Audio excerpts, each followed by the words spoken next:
Lockup. You guys watch Lockup? Love Lockup. You do, right? Yes. That MSNBC, when there's nothing else on the weekend, God bless them for They have having like that a Lockup. marathon.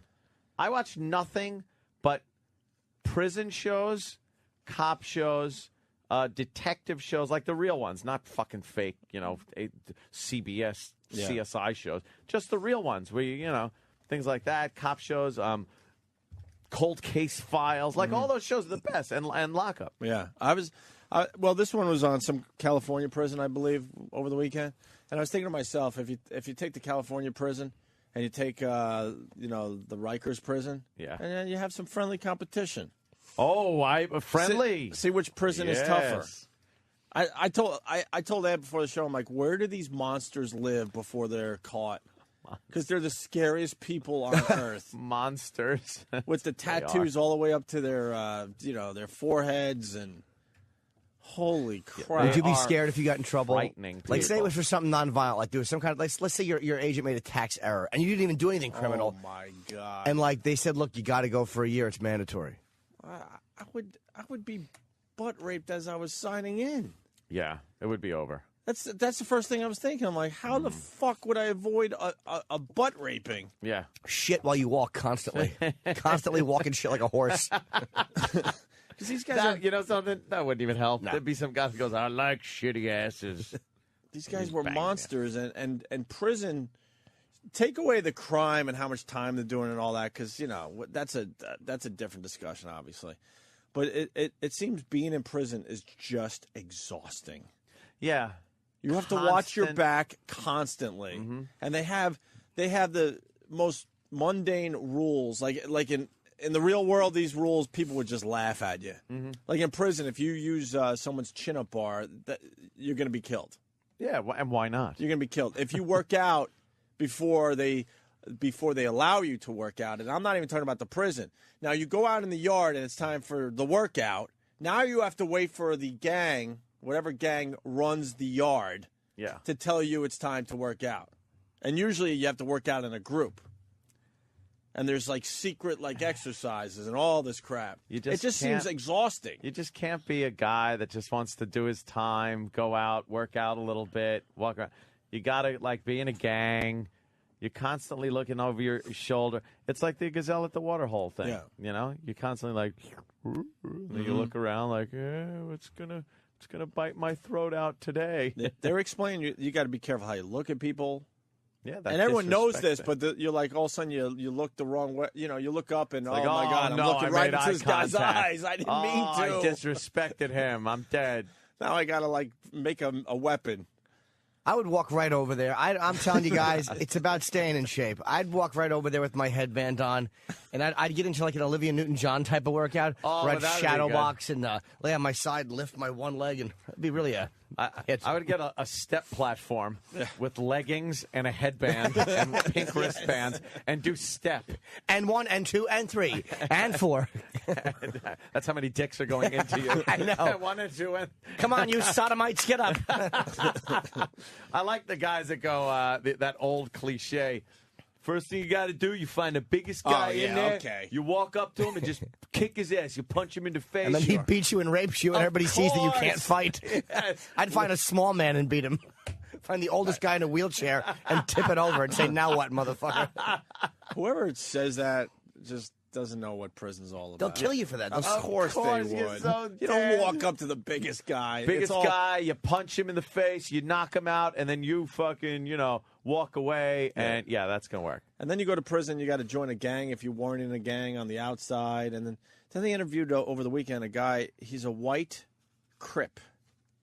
Wow. Let that sink in a little bit. No, they were equal opportunity. You're in prison where there's racism. If you're black, you hang out with your fellow blacks. Separatist. If you're white, you know the deal. Yeah. Here's a white Crip, and he goes, when the blacks get into it with another group in the prison, I have to fight alongside with the blacks. Mm-hmm. Yep. A white Crip. A white Crip In prison, of all places. That doesn't make any sense. But that lockup rules, man. Show rules. Yeah. All those shows. What the hell was I watching? I was watching another one that comes on after Cops. After I watched about 3 hours straight of Cops. Yeah. Which is just, I never get tired of that show because it's just hysterical. And that's equal opportunity also, because you could have fun with the dopey black car thieves that never fess up to anything, even as they're dragging them out of a stolen car that they just chased. The guy looking up at the camera go, I didn't do nothing, but I didn't do nothing. And then the toothless, mulleted, shirtless, beer in his hand, white trailer park trash that is constantly in an argument with his neighbor, who is also drunk, shirtless, coming out with his wife. There was one where this guy slashed the other guy's tires because he wouldn't drive him somewhere. Meanwhile, they're both hammered fucking drunk. And then the wife comes out and says, get in the house. Come on, get in the house. And the guy's like, I don't care. Take me to jail. Take me to jail. I'm like, you want to go to jail? He's like, I don't care. I'll be out in 10 minutes. They go, nah, it's going to be a little longer than that. Turn around. And then another black guy was in his room, and he's going, shoot me then. Shoot me. I don't care. Take out your 9 and shoot. And it's like, how do these cops not just shoot him? Because he's a big guy. And you're looking on, all right, you know this is going to end with that big struggle and them trying to get his hands behind his back. And it did. And this guy had, like, big arms on him and everything. They got him down. There was, like, 3 or 4 cops it took to get this guy down. But you watch this, you just go, oh, my, this is fantastic. There are men out there. I love it. There's a guy I saw at a prison show. It was a black guy, and he used to break handcuffs. Did we talk about that guy? Oh, shit. I think we might have mentioned him once, but go ahead. He did again, yeah. Push-ups. No, but I mean, I think you and I off air talked about it. He's the guy who did. He was mentally not. He was not a bright guy, but he was trying to be like pleasant. But he was just a murderous guy. Like they said that you couldn't cuff him because he would literally break cuffs. He was just like, it's like, how do you deal with a man of that ilk? That's like fucking Kong. Well, it is. It just breaks those are high tensile steel chains. No worry, no worry. I was gonna say, I mean, the cops. I'm amazed they're not shooting more. I know, because when you come upon one of these guys that could break handcuffs, why wouldn't you just like pull out your piece? Well, that's why a lot of times, they got to kind of beat him into submission there on the ground so they could get the cuffs on him. But like you said, you need 3 or 4 officers, and sometimes even in that case, it's a tough 3 fight. or 4 officers. I like the leverage move, too, where they take their nightstick and they jam it under the guy's arm and use it as leverage to pull the guy's arm back. How do they do that? Like they like put it here. His arm's behind his back, kind of. His arm's behind his back a little bit, but they got to get it's like a wedge. They close it together and they put it in like where his elbow is. Between his arm and elbow? And then the fulcrum would be on his back. Oh. And then they just pull that fucker back. That's why they're shaped like that, right? Yeah, it's just, wow. Amazing. It's fantastic to watch, but man, what a thankless fucking job. Oh, it sucks. Ugh. But you got to touch. I wouldn't want to just touch those people. There's lockup. Horrible. And then there's a problem, and then the correction officers have to put on the gear. I'm like, oh, why? Yeah.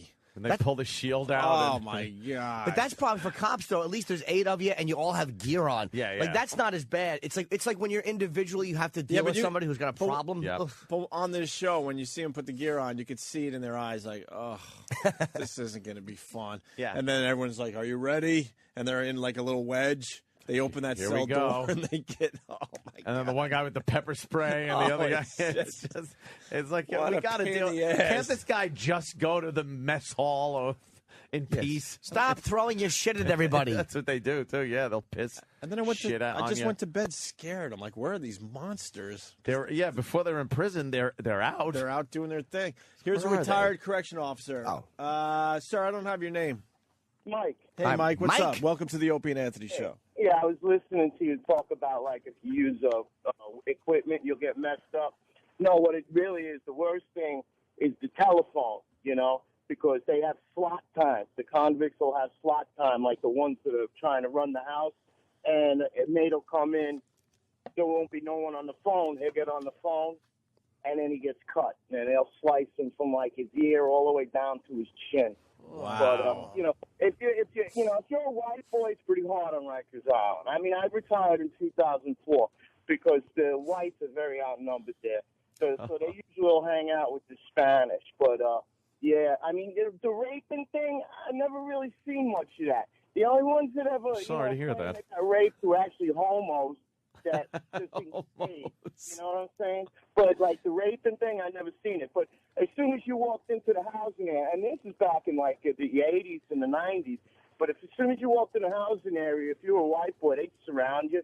They take your shoes. They take everything. And if you go to the correction officer, then you consider the snitch. Then they'll kill you. Now, if you have But why do they allow that to happen?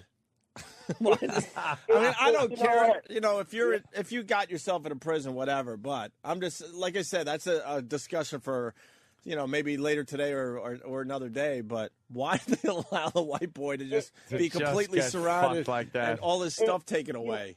And it's really hard. I mean, it's really hard.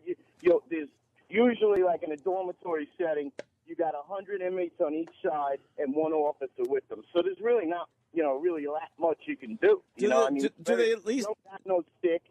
You don't got nothing. I mean, now you got pepper spray. Years ago, you didn't even have pepper spray. You just had your fist.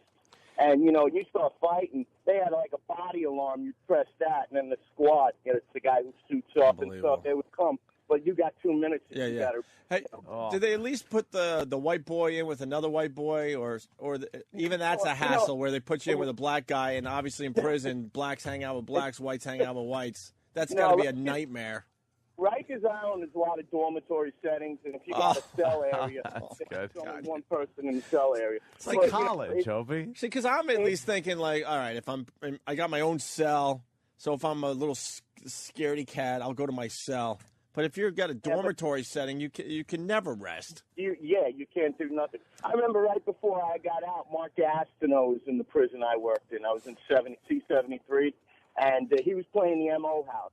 He was all cracked out and stuff. And I knew a friend of mine, who actually got a football sign for him, and he got fired. Oh, really? Got fired. Hey, let me ask you. Let me ask you a question. I'm a 41-year-old guy, white guy. I go into Rikers Island for something. No, I'm not a violent guy. I don't have a fight. What is exactly my process when I walk in? Because you can't walk in all of a sudden after 41 years, try to use my acting skills and pretend that I'm tough. It's not going to. What happens?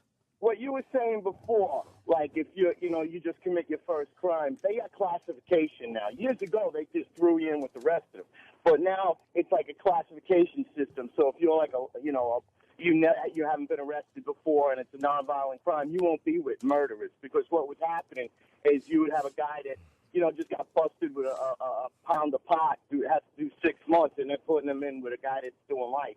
So it got a lot better. They took care of Carrick. Bernard Carrick, he fixed a lot of stuff. But, but I mean, if I have to confront that situation, like you're going to have a fight probably at least once. Say by the phones, I got to make a phone call, and I have a fight with a guy. Now, if I fight that guy and get the shit beat out of me, does that what's the process? Okay, let me just say he doesn't have a heart attack in the middle of it, then I win. Thanks. But I fight, he beats the shit out of me. Now, is that guy going to beat the shit out of me every day? No, what they'll do is they'll move you to a different housing area. Where another guy can beat the shit out of you. You can request protective custody. But if you did, like I said, if you just got into a housing area, white guy, 41, never been in jail before, and went to that phone, you're probably getting cut. They're not just beat up. It's just exhausting. Oh. And at least in the real world, they would what? He's very excited to be on the air. For nothing. He's used to being able to talk. Like the shivs they make are like ice picks because they try to puncture a lung. It's not like they have these big knives. It's mostly small stuff, so they could puncture your lung. That's what they go for. But how about if I said I needed to make a call? Well, you'd have to pay somebody. I needed to make a call. If I said, look, you don't understand, it's important. You see, you could go to the officer, and the officer will let you use that phone. But then you got to deal with them afterwards. You see, that's what it is. It's very hard for the officer to protect you. He's not there all the time, or she's not there all the time. Right. You're highly outnumbered, So, yeah, I can get you on the phone. Sure, I'll let you make a phone call, but you got to deal with it afterwards. Are you protected in protective custody? You could sign in, but they don't let everybody go in. But are you protected when you're there, though? Is it pretty safe? What, Rikers Island? No, in protective custody. Jesus. Oh, yeah. Pretty much, you're with guys that, either, just be afraid or like gang members that don't want to be gang members no more. They got to go into PC. because then the other gang members will try to kill them if they try to get out. Okay. Or you can go to the homo house. That's like PC too. The homo house. The homo house. Hello, welcome. Yes, PC. It's a plethora of cock. Welcome to my humble home. All right, guys. I got to punch out. Thanks a lot, Mike. man. Very informative. There goes Mike. Let's say hi to Dave in New Hampshire. Dave. Yeah. Hi. I'm just driving to work in a prison, and you're trying to scare the shit out of me. Do you work in a prison? Yeah. Where do you work? Like, what do you do? You're a guard officer? No, I take care of the alarms and the video systems. Oh, so you're just all right. So you're just going in there for a job. Oh yeah. But I go in and I spend a lot of time in and out of the yards. I get to look at all the videotapes and things and make copies of them so they could send them to court. Can I tell you? I watched at your recommendation. Actually, Thanks, Dave. I saw Tyson when I was away. It was on the hotel pay-per-view. When you were in Atlanta? It fucking blew me away. It was so. What about the filming fucking- of it, though? I didn't even mind that. Did he because go over the top of the filming or not? Maybe a little, but it wasn't as much as I expected. I expected it to be a lot more than that. Right. A couple of little tricks I could have done without, but it when didn't. all of a sudden there was 3 or 4 Tysons on the screen talking at the same time, and then he's fading in and out. Yeah. The filmmaking. I thought. Sorry, I want your. Sorry. That's right. I think the filmmaking annoyed the piss out of me. I thought the movie itself was amazing because Tyson. We saw Tyson in a way we've Right. never seen him before. I think it was. I was expecting that, so I was like, I think I expected it to be more than it was. Right. He probably did that just because he didn't want it to just seem like a boring interview. I could have done without it, but it didn't bother me. Mm-hmm. But Tyson was. It was so fucking good. I couldn't believe that just interviewing this guy and the clips where it was moving, but it's talking about prison, and he admitted that he was scared when he was in jail. And he's like, you see things there that you just can't believe one person is doing to another person. And he was talking. I actually now believe that he didn't rape Desiree Washington. I always believed he did it until I saw him. Really? Until I saw him go, and that wretched, awful, the way he talked about her, I'm like, no one rapes a girl and gets convicted and then just talks about it. He really hates her. I'm with you. Yeah. I firmly believe he didn't do it. How he talks about her, you're absolutely right. I firmly believe he didn't do it now. What an amazing the movie. women's groups after you. Well, you realize that Tyson was. Too bad. I think he's into that. Tyson is a smart dude. Yeah. And a lot of people are looking at their radios right now going, what? Watch Tyson, the movie, or whatever the fuck the name of the movie is. He comes across very intelligent and knows where he was, where he's been, and where he is today. Yeah, it was a movie. It was really. It's like you really do see Tyson like you never saw him before. You see him as a regular guy. Like even though he was this furious heavyweight and a feared guy. What about the close-ups of his face, where it's just all beat up now and kind of scarred and bloated, and they you shadowed just remember it. the young Tyson that was like a fucking lion in there, man. They shadowed it where you could see a little bit of his face tattoo, but I think that he did that so when he was talking at times, you would only see the right side of his face, so you would just see him as a man, like just as a guy talking about his life. And it was well shot from the sides. Like he had really weird angles on it. What did he say about the tattoo again? He had something. He just wanted a tattoo on his face. He was going to get a bunch of hearts. And he said that his friend said, "Let me find you this." And it's a Maori thing from like there's a movie called Once for Warriors about the Maoris in New Zealand, and this is kind of like that type of a Maori. It's a warrior tattoo, right. And it does. It fits Tyson's face. The guy can consider himself a warrior, Sure. But it was actually very sad at times, and like he got choked up talking about Customato and this guy who saved his life. It was really a fucking great movie, man. Awesome. The phone's still lit about lockup. Brandon, Atlanta. Good evening. Hi. Hey, Brandon. Hello. Hey, how's it going, guys? Got a couple quick things for you. Well, I don't know how it is in New York, but in Georgia, there's 2 different types of prison. The first one you go to is a diagnostics and classification prison. That's the dangerous one. Then you get your permanent camp, and that's not so bad except for the COs, the correctional officers. Well, I went into diagnostics. That is the most scariest thing you'll ever do in your life. It's frightening. But the first day I was there, I had a tattoo on my arm that was a stupid fucking Pisces symbol, and it resembled a symbol that the folk gang uses. Oh, no. And because I had a previous drug addiction, like a little mental problem. They classify that as a mental problem. So when you get there, they throw you into a cell block that is specified for people who have mental disorders. So I got stuck in there with all of the complete lunatics on my first day, and a lot of the gang members are also in that area. Well, they see the little symbol, and I wasn't particularly given a choice to join. It was you are going to join, and it was in the shower area. We had double cells, and once I went down to take the shower the second day that I was there is when they saw it, and they pretty much they don't give you a choice. You join or you get disabled or whatnot. So I had to join. There's a series of like initiations that you have to do, and you get, of course, the hell beat out of you. And then once they classify you, they send you off to your permanent camp, and it's not so bad except for the CO officers, and they'll drag you out of your bunk by your feet sometimes in the middle of the night for count if you don't wake up. That hurts a little bit, but I would probably ask that they don't do that. I would say, look, you're disrupting my sleep. I have a bad enough sleep as it is. Yeah. You have to put your foot down in jail. You really do. How long were you in there, Brandon? 2 years. 2 years for what, if you don't mind me asking? I don't mind at all. It was basically home invasion, but I got it dropped down to just a regular residential burglary. So it's level 30 violent crime is what they consider it in Georgia. All right, now you're How were you thinking? All right, now you're in Ant's wheelhouse. Yeah, right. We talk about home invasions all the time on this show. Weren't you worried that the homeowner had a gun? Well, it wasn't a situation like that. I didn't. We weren't robbing the guy per se because we just wanted to rob somebody. He kind of owed a friend of mine, so and doing crystal meth. So we went over to his house and. Well, I heard owed us crystal meth. Crystal meth. There's all kinds of stuff going on. All right, Brandon. Thank you, shocked. Thanks, guys. All right. Let's go to Drew in D.C. Drew. Hey, what's going on, boys? What's up? All right. I got busted going to Walter Reed for a medical appointment with a gun on me. I was moving down to my new duty station, and Walter Reed's within an eighth of a mile within D.C. limits, and at the time you couldn't have a gun. Mm-hmm. So I get busted for a felony and then put into D.C. Central Lockup with a bunch of murderers and tweakers wearing a Hawaiian shirt and khaki pants. And not quite prison garb.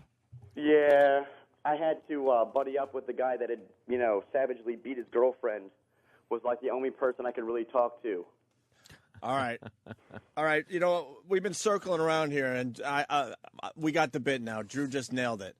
I want to hear from the guys out there that ended up in a pretty serious prison and had to buddy up with some horrific animal to save your own life, and you were only in there for whatever, pot or some lower charge. You know what I mean?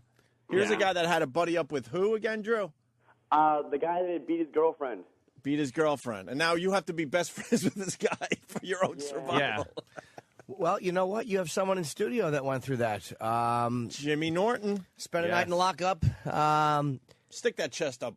Yeah, Up nice and high there, Jimmy. Spent a night in a joint, and I had to buddy up with a guy. You may know him, Lewis Black. Yep. Yes. We watched each other's backs. Mm-hmm. Right. While we were being raped. He watched me get raped. I watched him get raped. You were in the tombs, right, Jimmy? Yeah, it sucked. That is kind of scary, no? What was scary was I knew we were getting out, but I was like, what All if right, we have boys, to stay? punching out. Thanks, All right, man. thanks, sir. What if we have to stay for the week? I had to shit. That was the worst part of it, and I wanted to smoke. Dude, I would have shit. I don't care. I could if I had to, I would have. I would risk my life to take a shit in front of other people because I can't hold that stuff. I can't hold that in. I didn't want to. After a while. There's roaches on the fucking bathroom floors. That was terrible. You were actually looking at roaches running They were around? all over the place. It was terrible. It smelled in there. It was just You very had unpleasant. to, you didn't shit though, or did you? Nah, I didn't because I Yeah, knew 'cause I had a feeling I was getting out Friday. We got arrested Thursday night at like 6:30. Couldn't even imagine.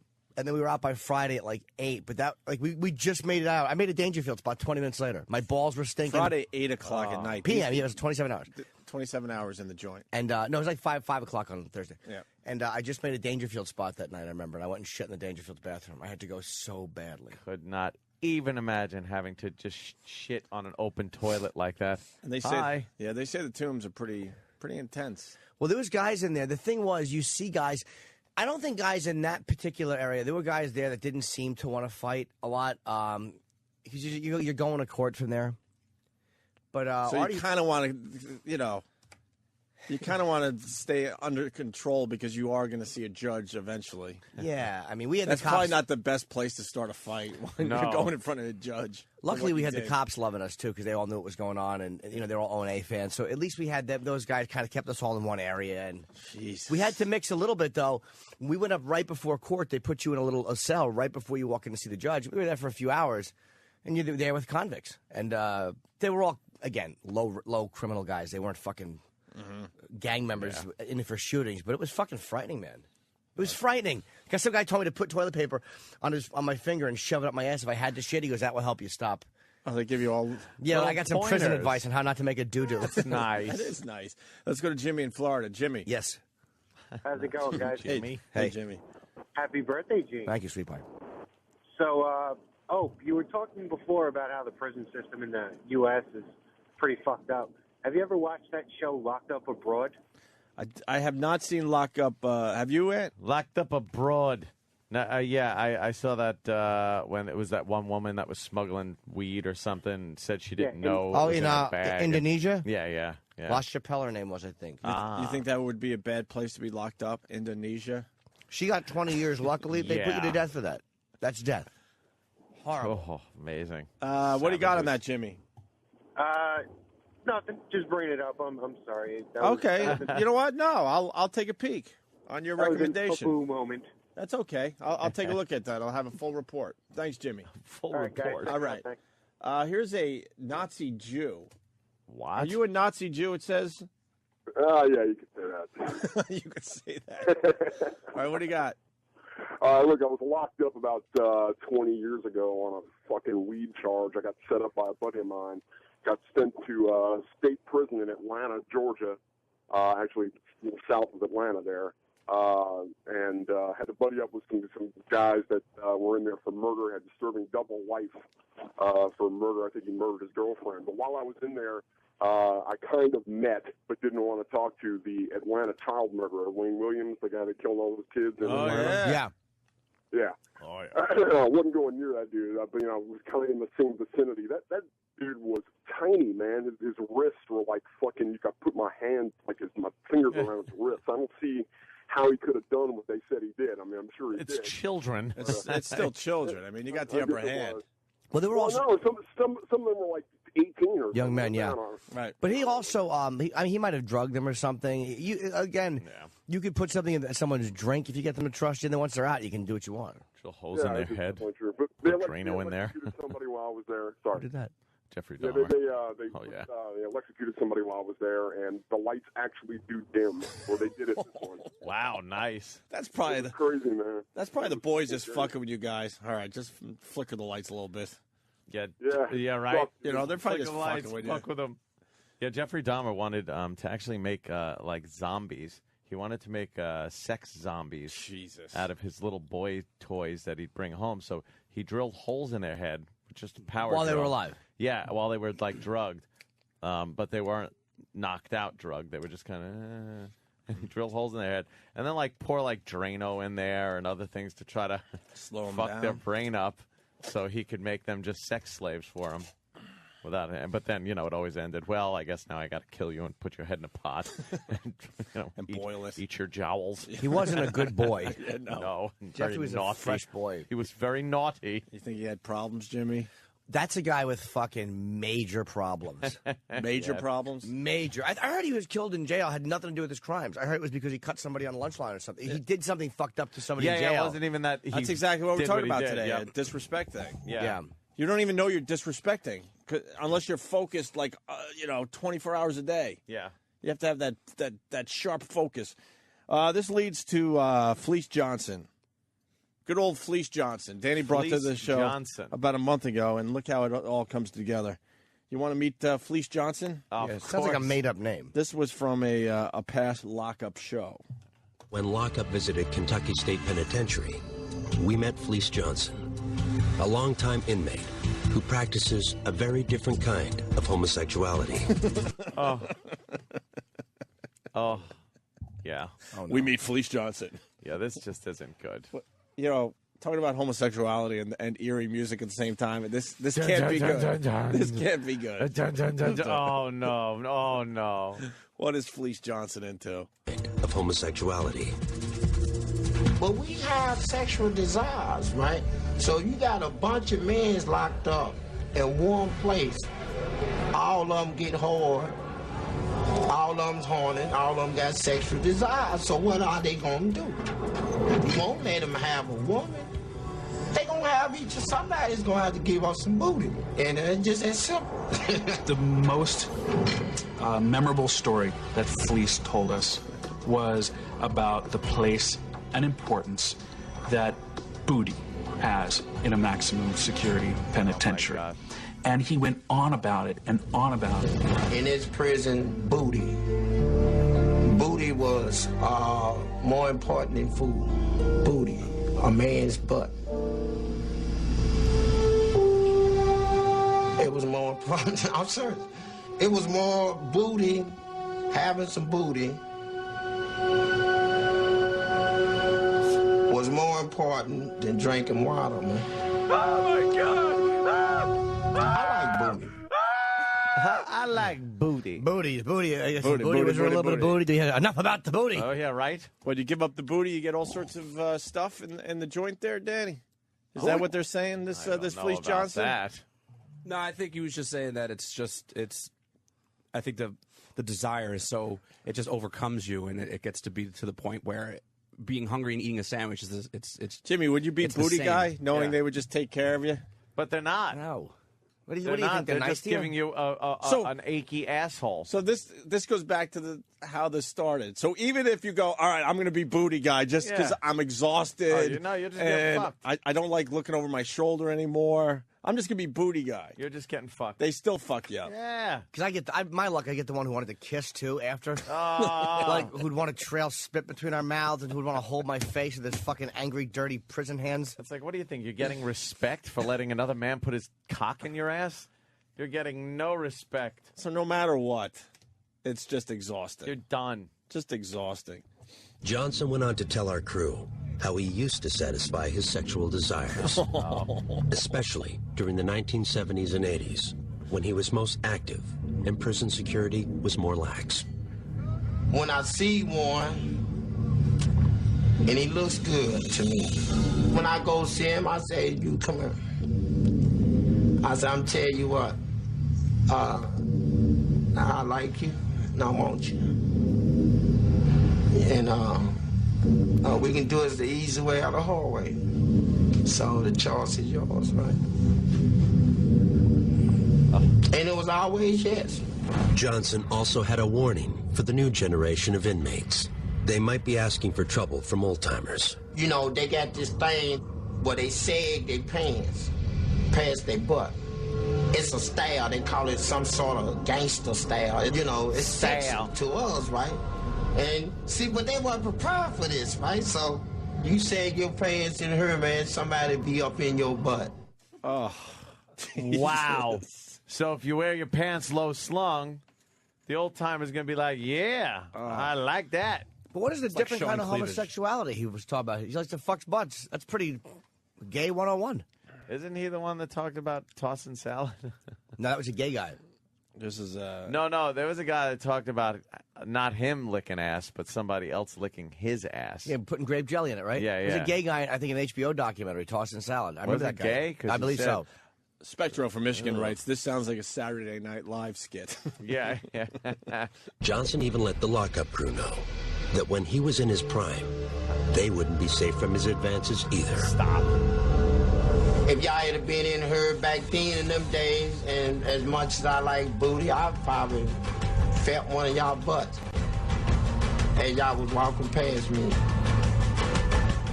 and dared you to say so. I'm not no shame in my game. This is nothing that I'm ashamed to admit. I am what I am. I'm a warrior too, you know, so let that be known. I'm a warrior. The thing here's the music that they didn't need. All he said is when one of y'all walked by, I'd have grabbed your butt. Yeah, so Yeah. he'd have grabbed. I'd have feel insulted if he didn't. Yeah, I'd have giggled and said, cut it out, you. What's the matter? He doesn't like my butt? What's wrong with me? That's what I would have. Grab my butt? No way, no how. There's Fleece Mr. Johnson. Grabbing butt hands. Yeah. Yikes. Yeah, salad toss guy was. This is the guy. I think this was an HBO show. I think. Oh, is this Toss Salad guy? Yeah, it should be. This guy's great. First of all, right, if he's a newcomer, right, I want him to suck my ass with jelly. That's what they call toss the salad. That's the slang word, toss the salad. It means sucking my ass, right? With jelly or without jelly. Some people use syrup. I prefer a guy to use jelly, right? I will reach my climate, right? I will automatically get hard, right? I will, come automatically if he's sucking my ass for about 10 minutes or longer, right? It's a sensation feeling. It makes you feel real good. Most all gays do that. You know what I'm saying? Like guys to suck their ass. It's just like a pussy, right? But the only difference is it's not a pussy, right? It's clean. The person's decent. And the person know that that's an asshole, but in mind, he's looking at it as a pussy because he's in prison. So, toss my salad. Let him eat me, and we straight. That's it. That sounds reasonable. Can we hear that? He makes it sound reasonable. See, you didn't need the. Oh, it's all the ominous eating ass music. Can we hear that same clip with the Benny Hill music?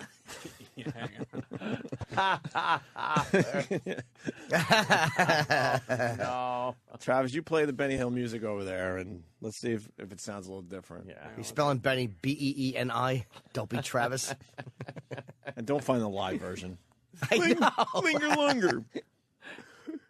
It's called a yakety sax if you can't find it on a Benny. Oh, that Oh. was Don't know where Eric puts it's called yakety sax. Yakety sax. Oh, that's funny. Yeah, that is. Yeah, because considering- it's a sax, I guess. Where's Toss Eric? a salad. All right, It's like all a right, we're pussy. Yeah, here we go. Only it's a stinky asshole.